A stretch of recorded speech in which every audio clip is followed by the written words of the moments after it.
নতুন একটা রেসিপিতে সবাইকে স্বাগত জানাচ্ছি। আজকে তৈরি করব 1 কাপ গোবিন্দভোগ চাল দিয়ে খুবই সুস্বাদু একটা পিঠা রেসিপি। পিঠাগুলো তৈরি করতে মাত্র 1 মিনিট সময় লাগে। আর এই পিঠাগুলোর দুটো সাইডে কিন্তু একদম সাদা ধবধবে টাইপের হয়। যেহেতু গোবিন্দভোগ চাল দিয়ে তৈরি করা হয়েছে, এই চালের একটা সুন্দর গন্ধ থাকে, তার জন্য পিঠাগুলো অনেক বেশি টেস্ট লাগে। তো চাইলে যে কোনো চাল দিয়েই তৈরি করে নিতে পারবেন। এখানে আমি 1 কাপের মতো গোবিন্দভোগ চাল নিয়েছি। চালটাকে 1 থেকে 2 বার কিংবা 3 বার আলতো হাতে ধুয়ে নিতে হবে। খুব বেশি জল দিয়ে খুব বেশি হাতে করে ঘষে ঘষে ধোয়ার দরকার নেই, তাহলে কিন্তু এই চালের যে একটা সুন্দর গন্ধ আছে সেটা জলের সঙ্গে বেরিয়ে যাবে। 2 থেকে 3 বার ধুয়ে নেওয়ার পর এই চালটাকে আমি ভিজিয়ে রাখবো প্রায় 1 থেকে 2 ঘন্টার জন্য। আর এখানে আমি 2 কাপের মতো জল দিচ্ছি। জলটা কিন্তু একদম ফুটন্ত গরম জলই দিতে হবে, ঠান্ডা জল দিলে হবে না।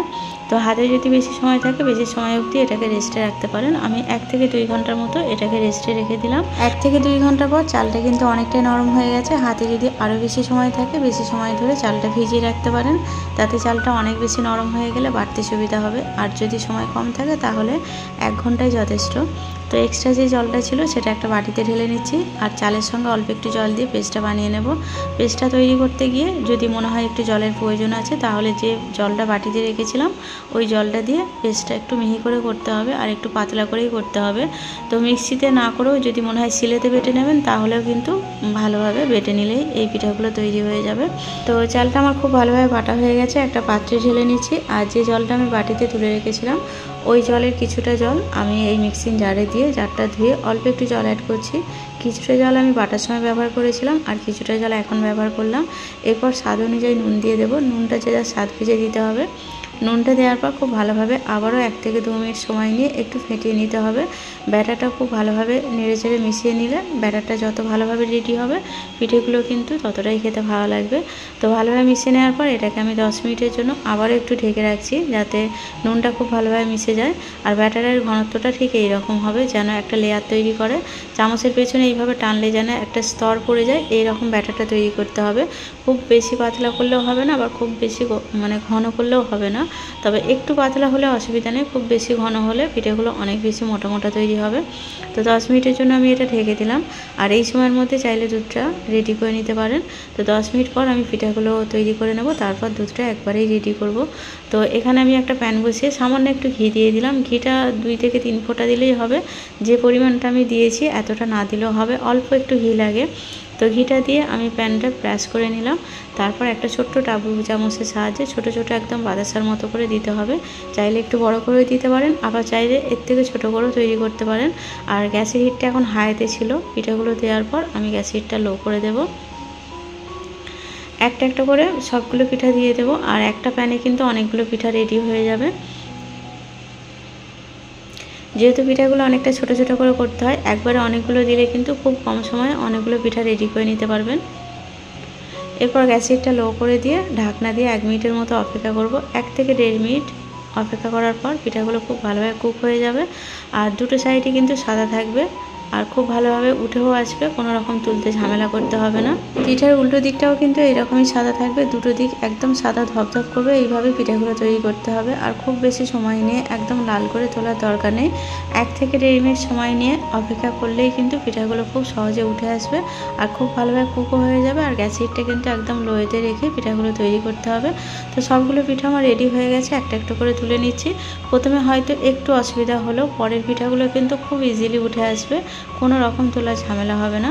তো সবগুলো পিঠা এই একই রকমভাবে আমি তৈরি করে নেব। আর গ্যাসের হিটটা কিন্তু একদম লোয়েতে রেখে পিঠাগুলো তৈরি করতে হবে। গ্যাসের হিট মিডিয়াম কিংবা হাইতে দিলে কিন্তু পিঠাগুলো তোলা যাবে না, আর খুব তাড়াতাড়ি নিচেটা একদম লাল মতো হয়ে যাবে। তো পরের ব্যাচটা আমি ঠিক একই রকমভাবে দিয়ে দিলাম। আর গ্যাসের হিটটা লো করে দিয়ে এটাও 1 থেকে 1.5 মিনিট অপেক্ষা করব। 1 থেকে 1.5 মিনিট পর পিঠাগুলো কিন্তু খুব সহজেই উঠে আসবে।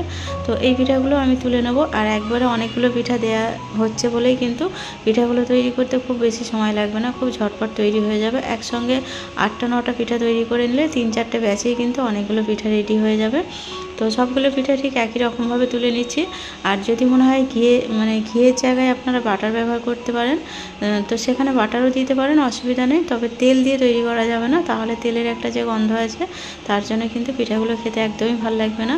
তো ঘি দিলে কিন্তু গন্ধটা বেশি ভালো লাগে, যেহেতু গোবিন্দভোগ চাল আর ঘি একসঙ্গে তৈরি করলে পায়েস বা যে কোনো আমরা যে মিষ্টি জাতীয় রেসিপি তৈরি করি চাল দিয়ে, সেই টাইপের খেতে লাগবে। আর প্রথম ব্যাচের পিঠাগুলো হয়ে যাওয়ার পর তাপটা যেহেতু অ্যাডজাস্ট হয়ে যায়, বাকি পিঠাগুলো তৈরি করা কিন্তু খুবই সহজ হয়ে যায়।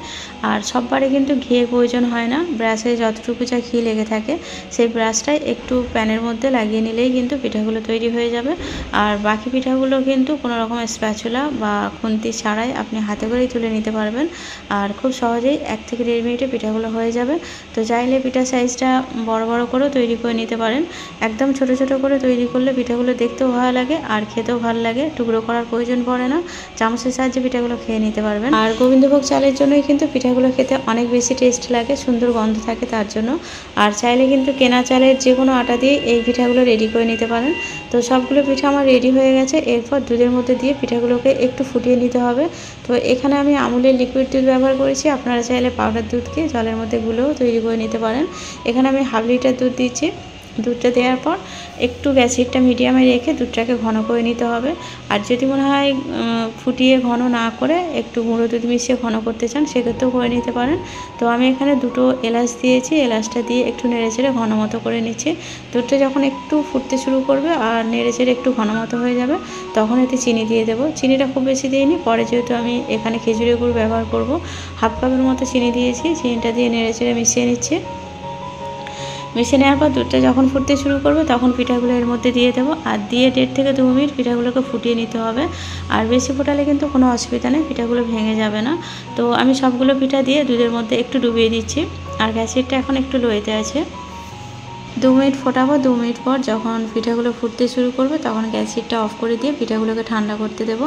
পিঠাগুলি একটু ঠান্ডা হলেই খেতে ভালো লাগে। তো এই পর্যায়ে এসে খেজুরি গুড় ব্যবহার করতে পারেন। আমি কিন্তু সার্ভ করার সময় খেজুরি গুড় উপর থেকে ছড়িয়ে দেবো, তার জন্য চিনির পরিমাণটা একটু কম দিয়েছিলাম। অনেক সময় গুড় খাঁটি না হলে দেওয়ার সঙ্গে সঙ্গে কেটে যায়, তার জন্য গুড়টা একটু শেষেই দিচ্ছি। তো একটা বাটিতে দিয়ে দিলাম, আর উপর থেকে খেজুরি গুড় ছড়িয়ে দেওয়ার পর এটাকে আমি সার্ভ করতে দেবো। তো এইভাবেও খেতে পারেন, আবার চাইলে খেজুর গুড়টা আগে দিয়ে একটু ফুটে নেওয়ার পরে সার্ভ করতে পারেন। তো আজকের রেসিপি এখানেই শেষ করছি, দেখা হবে আবারও নতুন কোনো রেসিপির সঙ্গে। আর যারা এতক্ষণ আমার রেসিপি জুড়েই ছিলেন তাদের সবাইকে অসংখ্য অসংখ্য ধন্যবাদ। সবাই খুব ভালো থাকবেন।